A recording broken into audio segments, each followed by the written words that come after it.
ನಮಸ್ತೆ, ನಾನು ನಿಮ್ಮ ಮೀತಾ ಕ್ರಿಸ್ಟಲ್ ನ್ಯೂಮರಾಲಜಿಸ್ಟ್. ನ್ಯೂಮರಾಲಜಿ ಅಂದರೆ ನಮಗೆ ನಂಬರ್ ಅಂದರೆ ನಮಗೆ ಬೇಕೇ ಬೇಕು. ನಂಬರ್ ಇಲ್ದಿರ ನಾವೇನು ನಡೆಯೋಕ್ಕಾಗಲ್ಲ, ನಡ್ಸೋಕ್ಕಾಗಲ್ಲ. ಅದರಲ್ಲಿ ಯಾವ ನಂಬರ್ ನಮಗೆ ತುಂಬ ಒಳ್ಳೆಯದು ಅದನ್ನು ನಾವು ನಮ್ಮ ಡೇಟ್ ಆಫ್ ಬರ್ತ್ಗೆ ಪಿರಮಿಡ್ ಹಾಕಿ ನೋಡ್ಕೊಳ್ತೀವಿ. ನಮ್ಗೆ ಯಾವ ನಂಬರ್ ಒಳ್ಳೆಯದು, ಯಾವ ನಂಬರ್ ಕೆಟ್ಟದ್ದು ಅನ್ನೋದನ್ನು ಅದ್ರ ಪ್ರಕಾರ ನಿಮಗೆ ಕೊಡ್ತಾ ಹೋಗ್ತೀವಿ.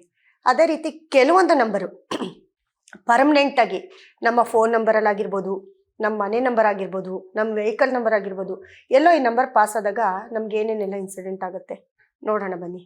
ನೋಡಿ, 7 ಪಕ್ಕ 4 ಪಕ್ಕ 7, ಈ ರೀತಿ 7 4 ಎಲ್ಲೆಲ್ಲಿ ನಮ್ಮ ಮೊಬೈಲಲ್ಲಿ ಏನಾದರೂ ಆಗಿದ್ರೆ ಮಾತಾಡ್ತಾ ಮಾತಾಡ್ತಾ ಮಾತಾಡ್ತಾ ನಮ್ಮ ಲೋನ್ ಜಾಸ್ತಿ, ಸಾಲಕ್ಕೆ ಹೋಗೋದು, ನಮ್ಮ ಕಂಪನಿ ಲಾಸ್ ಆಗೋದು, ಜಗಳ ಮಾಡ್ಕೊಳ್ಳೋದು, ಎಲ್ಲದಕ್ಕಿಂತ ಮುಖ್ಯವಾಗಿ ಹೆಲ್ತ್ ಅಪ್ಸೆಟ್ ಆಗೋದು ಈ ರೀತಿ. ಯಾಕಂದರೆ 7 4 4 7 ಎಲ್ಲೆಲ್ಲೆಲ್ಲ ಬಂದಿರುತ್ತೋ ಅವರ ನಿಮ್ಮ ನಂಬರ್ ನೋಡ್ಕೊಳ್ಳಿ, ನಿಮ್ಮ ಗಾಡಿ ನಂಬರು, ನಿಮ್ಮ ಮೊಬೈಲ್ ನಂಬರು, ನಿಮ್ಮ ಮನೆ ನಂಬರು ಚೆಕ್ ಮಾಡ್ಕೊಳ್ಳಿ, ನಿಮ್ಮ ಬ್ಯಾಂಕ್ ಅಕೌಂಟ್ ನಂಬರು.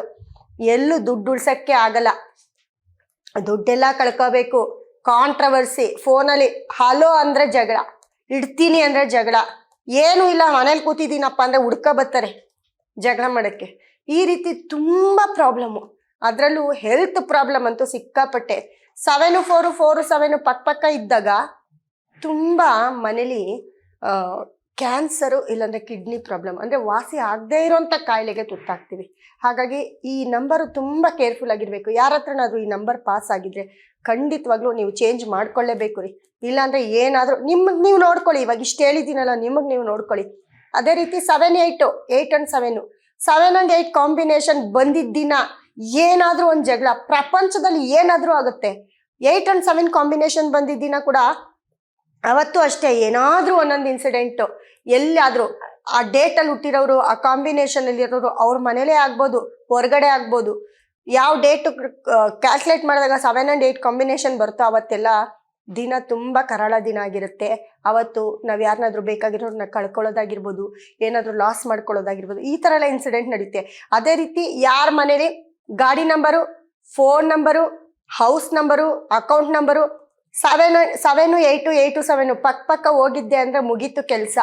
ನೋಡಿ, ನೀವು ಅಬ್ಸರ್ವ್ ಮಾಡಿ ನೋಡಿ, ಇಲ್ಲ ಅಂದರೂ ದರಿದ್ರ ಬಂದ್ಬಿಡುತ್ತೆ ನಿಮಗೆ. ಯಾಕೆ ಅಂದರೆ ಆ ನಂಬರಲ್ಲಿ ಅಷ್ಟು ನೆಗೆಟಿವ್. ಆ ನಂಬರ್ ಪಾಸ್ ಆದ್ರೆ ಮುಗೀತು, ಅಷ್ಟು ಹೆವಿ ನೆಗೆಟಿವ್ ಇರುತ್ತೆ. ದಯವಿಟ್ಟು ಯಾರ ಮನೇಲಿ, ಯಾರ ಹತ್ರ, ಯಾರ ಗಾಡಿಯಲ್ಲಿ, ಯಾರ ಮನೆಯಲ್ಲಿ, ಯಾರ ಫೋನಲ್ಲಿ ಈ ನಂಬರ್ ಪಾಸ್ ಆಗಿದ್ರೆ ಖಂಡಿತ ಚೇಂಜ್ ಮಾಡ್ಕೊಳ್ಬೇಕು. ಇಲ್ಲ ಅಂದರೆ ನೀವಂತೂ ಲೈಫಲ್ಲಿ ಏನು ಸ್ಕೋರ್ ಮಾಡೋಕ್ಕೆ ಆಗಲ್ಲ. ನೀವು ನೋಡಿರ್ತೀರ ಕ್ರಿಕೆಟಲ್ಲೆಲ್ಲ 74 ಬಂದಾಗ ವಿಕೆಟು, ಹಾಗೆ 7 8 ಬಂದಾಗ ವಿಕೆಟ್ಸು. ತುಂಬ ತುಂಬ ಅಬ್ಸರ್ವ್ ಮಾಡಿ ಇವತ್ತಿಂದ. ಹಾಗೆ ಈ ನಂಬರ್ ಯಾರ್ಯಾರು ಫೋನಲ್ಲಿ ಇರುತ್ತೋ ದಯವಿಟ್ಟು ಚೇಂಜ್ ಮಾಡಿ. ಇದರಿಂದ ನಿಮ್ಮ ಪರ್ಸ್ನಲ್ ಪ್ರಾಬ್ಲಮ್ ಹೆವಿ ಆಗುತ್ತೆ. ಮತ್ತು 7 8 8 7 ಜಾಸ್ತಿ ಯಾರ ಫೋನ್ ನಂಬರಲ್ಲಿರುತ್ತೆ, ಯಾರ ಫೋನಲ್ಲಿರುತ್ತೆ ಅವ್ರಿಗೆಲ್ಲ ಸ್ವಲ್ಪ ಫ್ಯಾಮಿಲಿಗಿಂತ ಈ ಅಕ್ರಮ ಸಂಬಂಧಗಳು ಜಾಸ್ತಿ ಆಗ್ತಾ ಹೋಗುತ್ತೆ. ಅದರಲ್ಲೂ ಕೂಡ ಎಲ್ಲೋ ಒಂದು ಕಡೆ ಮರ್ಯಾದೆ ಹೋಗುವಂಥ ಕೆಲಸ, ಕೋರ್ಟು ಕೇಸು, ಕಂಪ್ಲೇಂಟು ಇದೆಲ್ಲ ಅತಿ ಹೆಚ್ಚಾಗ್ತಾ ಹೋಗುತ್ತೆ. ಹಾಗಾಗಿ 7 8 8 7 ಯಾರ ಹತ್ರ ಇರ್ತೋ ಅವರೆಲ್ಲ ದಯವಿಟ್ಟು ಚೇಂಜ್ ಮಾಡ್ಕೊಳ್ಳಿ. ಇಲ್ಲಾಂದರೆ ಬರ್ದೇ ಇರೋಂಥ ಪ್ರಾಬ್ಲಮ್ಗೆ ಸಿಕ್ಕಾಕೊಳ್ತೀರಾ. ಒಂದ್ಸತಿ ಪ್ರಾಬ್ಲಮ್ ಒಳಗೋದಾಗ ನೀವು ಅದರಿಂದ ಹೊರಗಡೆ ಬರೋಕ್ಕಾಗೋದೇ ಇಲ್ಲ, ಮತ್ತು ತುಂಬ ಕಾಯಿಲೆಗೆ ಒಳಪಡ್ತೀರಾ. ಹಾಗಾಗಿ ಈ ನಂಬರು ಜಾಗ್ರತೆಯಿಂದ ಕೇಳಿಸ್ಕೊಳ್ಳಿ. ಈ ನಂಬರ್ನ ಆದಷ್ಟು ಅವಾಯ್ಡ್ ಮಾಡಿ. ಇಷ್ಟೊತ್ತು ನನ್ನ ಕಾರ್ಯಕ್ರಮ ನೋಡಿರೋ ಎಲ್ಲ ನನ್ನ ವೀಕ್ಷಕರಿಗೂ ಕೂಡ ನನ್ನ ಒಂದು ಧನ್ಯವಾದಗಳನ್ನ ತಿಳಿಸ್ತೀನಿ.